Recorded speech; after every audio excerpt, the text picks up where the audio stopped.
Welcome back, my friends, to TFT Hyperroll with Autarch. And originally, this was not going to be a video, but something happened in the live stream I did this last weekend that reminded me of this game, and so I just had to kind of cut them together a little bit and make a video out of it. And here's the thing with this particular match. It was a mess, and that was because almost as soon as I started, the phone rang. And so I'm talking on the phone the entire time that I'm trying to figure out my setup, and I'm literally forgetting what I did just moments before when I grabbed an attack damage augment, then see a Spellweaver Annie, grab that, and start working towards that without remembering, oh yeah, I went for an attack damage augment, which means I should move into attack damage.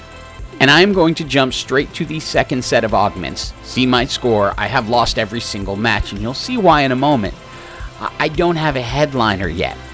I went through everything, never got a headliner, never really set up for anything, and in all honesty, at this moment, I'm considering, you know what, I should probably just surrender this match and start again, but when I got a Pantheon Guardian, I might as well just go forward with it. So you can see at this point, I still have a 1-star Jinx trying to play the role of carry. I'm not taking this game seriously at all. Nothing's really working. I got the early Poppy, but still haven't gotten an Amumu to follow up with it, so I'm not ticking Emo, so it's just gonna be a loss. And I finally got the Amumu to go with Poppy, and I'm not really into it until this happens. Now, if you've ever been to a live or listened to some of my rants, you know this is the kind of stuff that annoys me in League because so many good players just end up quitting when they deal with someone like this. So now going into the third augment, I'm not going to surrender. I now have a duty to try and turn this into something. I managed to 2-star the Jinx, brought in a Caitlyn, so now we are ticking rapid fire, and let's see what we can get done. Now, we are 1 hit from death, so there is not much room for error, actually. That would be exactly 0. But now with a 2-star Jinx and a Caitlyn ticking rapid fire and a gold 3-star Pantheon in front, we have enough of a front line to allow our back line to catch up and possibly get us a win here and there. And since Jinx isn't our headliner, we can go ahead and switch her out for Lucian now that we found one. Our headliner is that gold 3-star Pantheon in front, and we also now found a 2-star Poppy. So Poppy's going to be a little stronger in that front line. We have gone ahead and fully itemized the Lucian as he's likely to be our carry, even though he's just 1 star right now. Along with Caitlyn in rapid fire, that's going to be helping us secure victories.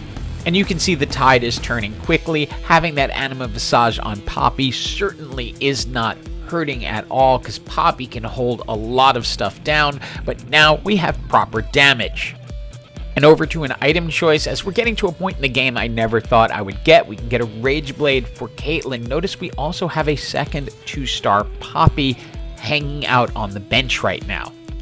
This has now turned into a bit of a classic build. I guess a little different because we're not running the headliner Jinx, but basic concept: strong front line, strong back line, and get the job done. For an item choice, pretty easy. Build more on the back line. We give an Infinity Edge over to Kate, and we've now got a lot of strength coming out. And we're getting more and more Poppies. And the Nightmare team that nearly every rapid fire team faces is an Akali team because she can take out your carries. The difference here is going to be Poppy, who is going to just hold on, wipe out Akali, and allow us to finish them off, which leads us into the top 4. So why am I showing all this? Well, I want to jump back to the live stream from last Saturday, and the moment where I decided that there was only one way I was going to win this match, and I will let myself take over from in-game. I'm tempted to do something a little psycho.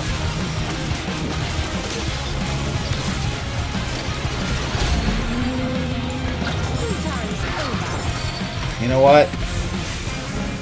Why not?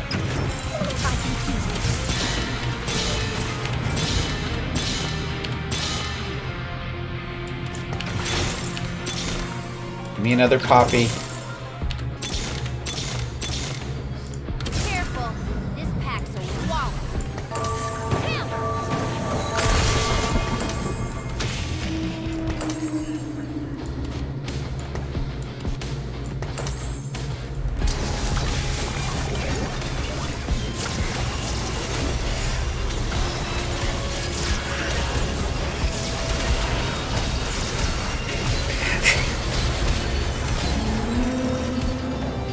Said it was Psycho.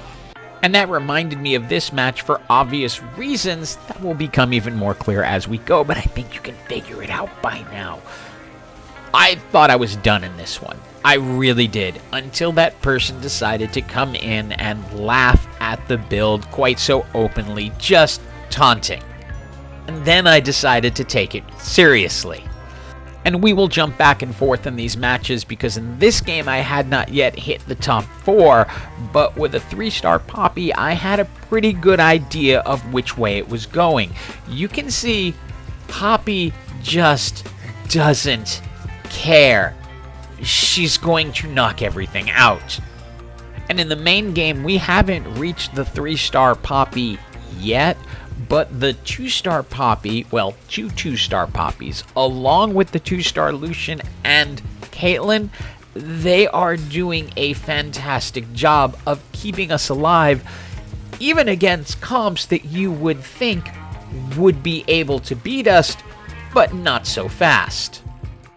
Meanwhile, in the live game, we have cracked into the top 4, and Poppy is leading the way through the entire thing. You can see she just doesn't stop. And in our main game, we still have not gotten to the final 3 Poppies. We are 1 Poppy away, and I'm not willing necessarily to dump any of the team the way I did in the live game because the situation did not feel as desperate with a 2-star Lucian and a 2-star Caitlyn in the backline doing this much damage.